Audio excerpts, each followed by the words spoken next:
রাজশাহীতে বিচারকের ছেলে হত্যার রোমহর্ষক স্বীকারোক্তি দিলেন ঘাতক লিমন মিয়া।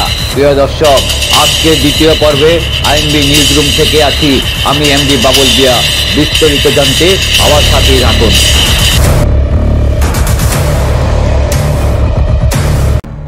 গত পর্বে জালালাবাদ থানার officer in-charge OC Shah Mohammad মুবাশশিরের সাথে কথা বলার পর আইনবি টিম মুকেশের আড়ালে লুকিয়ে থাকা সত্য খোঁজার চেষ্টা শুরু করলে জানতে পারে বিচারক আব্দুর রহমানের গ্রামের বাড়ি জামালপুরের সরিষাবাড়ি উপজেলার চকপাড়া গ্রামে।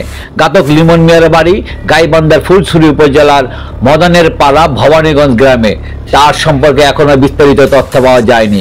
পুলিশ বলছে লিমন এই পরিবারের পূর্ব পরিচিত।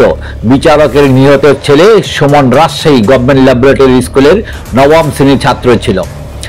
বিচারক আব্দুর রহমান রাজশাহী মহানগরীর তেরুখাদিয়া ডাবতলা এলাকায় স্পার্ক ভিউ নামের একটি 10তলা ভবনের 5তলার ফ্ল্যাটে ভাড়া থাকতেন। গত বৃহস্পতিবার বিকালে ওই ফ্ল্যাটেই লিমনের হাতে খুন হয় বিচারকের নবম শ্রেণীর পড়ুয়া ছেলে তাওসিফ রহমান সুমন। আহত হন তার মা তাসমিন নাহার লুসি। হামলাকারী লিমন মিয়াও আহত হয়ে হাসপাতালে। স্পার্ক ভিউ ভবনের দারোয়ান মেসর আলী জানান, লিমন মিয়াকে তিনি আগে কখনো দেখেননি। বিচারককে ভাই পরিচয় দেওয়ায় তিনি তাকে ভিতরে ঢুকতে দেন, তবে তার আগে খাতায় তার নাম ও মোবাইল নাম্বার লিখিয়ে নেন। হাতে একটি ব্যাগ নিয়ে দুপুর 2:30টার দিকে ওই যুবক ফ্ল্যাটে যান। এর প্রায় 30 মিনিট পর ফ্ল্যাটের গৃহকর্মী তাকে এসে জানান ফ্ল্যাটের বিচারকের ছেলেকে ও স্ত্রীকে কুপিয়ে আহত করা হয়েছে। এরই মধ্যে ভবনের অন্য ফ্ল্যাটের বাসিন্দারাও চলে আসেন। তারা সবাই ফ্ল্যাটে ঢুকে 3 জনকে আহত অবস্থায় পড়ে থাকতে দেখেন। এরপর 3 জনকে দ্রুত হাসপাতালে নিয়ে যাওয়া হয়। রামেক হাসপাতালের মুখপাত্র ডক্টর শঙ্কর কুমার বিশ্বাস জানান, ধারালো অস্ত্রের গুরুতর আঘাতের ফলে সুমনের মৃত্যু হয়েছে। তার শরীরে বিভিন্ন স্থানে ধারালো অস্ত্রের আঘাত পাওয়া গেছে।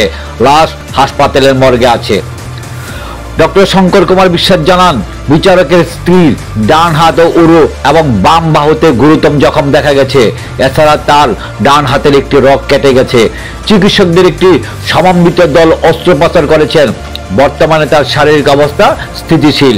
তিনি জানান, লিমন মিয়ার ডান হাতে জখম ছিল, তবে সেটি গুরুতর নয়। এদিকে খবর পেয়ে ঘটনাস্থল পরিদর্শন করেন রাজশাহীর মেট্রোপলিটন পুলিশের আরএমপি কমিশনার মোহাম্মদ আবু সুফিয়ান। তিনি জানান, হামলাকারীর ব্যক্তির পকেটে একটি ড্রাইভিং লাইসেন্স পাওয়া গেছে। ধারণা করা হচ্ছে তিনি চালক। তার সঙ্গে পূর্ব বিরোধ থাকতে পারে। হাসপাতালে তাকে পুলিশের হেফাজতে নেওয়া হয়েছে। পুলিশ সার্বিক ঘটনা তদন্ত করছে। প্রিয় দর্শক, আজ এই পর্যন্তই।